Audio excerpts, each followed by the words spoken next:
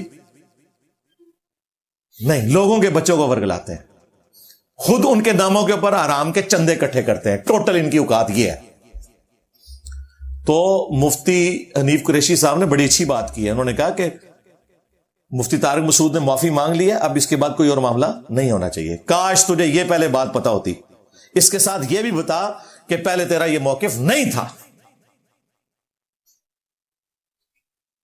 تمہارے بزرگوں نے تو بالکل عجیب و غریب فتوے دیے ہوئے ہیں کہ بھئی گستاخی توبہ ہی قبول نہیں ہے. دنیا میں ہم اسے آخرت میں پہنچا دیں گے, آخرت میں جا کے بخشش ہو جائے گی, دنیا سے ہم اسے نکالیں گے. آج تم لوگوں کا عقیدہ درست ہو گیا, الحمدللہ, بہت اچھی بات ہے, ہم ویلکم کہتے ہیں. بس ہم یہ کہتے ہیں کہ یہ چیز اب پبلک کو بتاؤ کہ تم پہلے گمراہ تھے, اب تمہیں ہدایت ملی ہے.